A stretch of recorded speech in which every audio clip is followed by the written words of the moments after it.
Let me state in no uncertain terms that Pakistan will respond most decisively to any Indian aggression.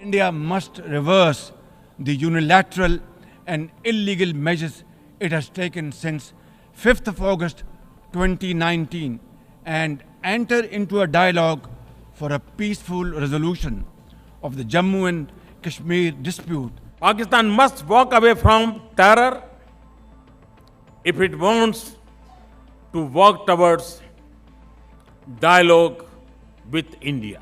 یہ وہ بیانات ہیں جنہوں نے حالیہ برسوں میں جنوبی ایشیا کے امن کو دھندلا دیا ہے۔ پاکستان اور انڈیا دو ایسی ایٹمی طاقتیں ہیں جنہوں نے دوسری جنگ عظیم کے بعد سے نہ صرف روایتی جنگیں لڑیں بلکہ آج تک بہتر تعلقات قائم کرنے میں ناکام رہی ہیں۔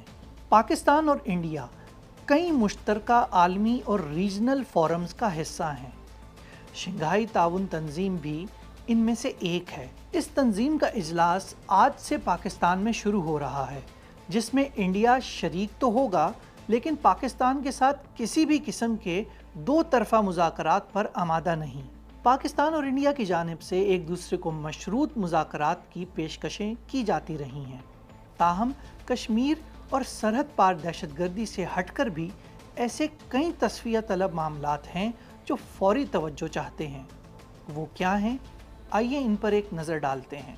انڈیا نے جنوری 2023 سے آج تک پاکستان کو 4 مرتبہ سندھ طاس معاہدے کو اثر نو ترتیب دینے کے لیے نوٹسز بھجوائے ہیں۔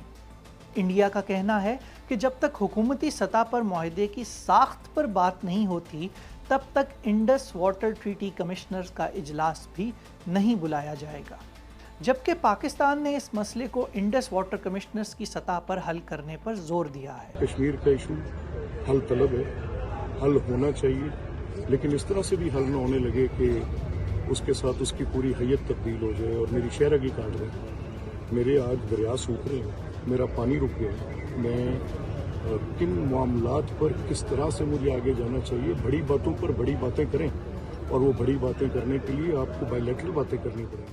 افغانستان، ترکمانستان، پاکستان اور انڈیا کے مشترکہ توانائی منصوبے تاپی کو حتمی شکل دینے کے لیے انڈیا اور پاکستان میں معاملات طے ہونا باقی ہیں۔ اگر ایسا نہ ہوا تو اس اہم علاقائی منصوبے کا تاخیر کا شکار ہونے کا خدشہ ہے۔ 2019 میں پلوامہ حملے کے بعد سے انڈیا اور پاکستان نے ایک دوسرے کو دیے گئے موسٹ فیورٹ نیشن سٹیٹس کو واپس لے لیا ہے۔ اس سے عملی طور پر دونوں ممالک کے درمیان تجارتی امور تعطل کا شکار ہیں۔ تاجر برادری پاکستان کی میں سے کچھ لوگ ہیں جنہوں نے پاکستان کو اس پالیسی کو ریویو کی درخواست کی ہے۔ ابھی اس وقت تک کوئی فیصلہ نہیں ہوا کہ پاکستان انڈیا کے ساتھ ٹریڈ کو ریوائیو کر رہا ہے۔ مذاکرات اور بات چیت کے بغیر مسائل کا حل ناممکن نہیں تو مشکل ضرور ہے۔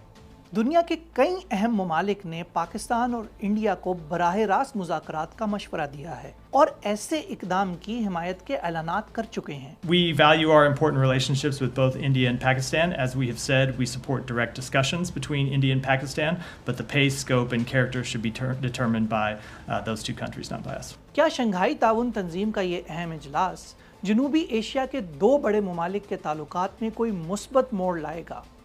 انڈیا کی جانب سے اجلاس میں وزیر خارجہ کی سطح پر شرکت اس منزل کی جانب ایک قدم ہے، تاہم فوری طور پر کشیدگی کے بادل چھٹنے کے امکانات نظر نہیں آ رہے۔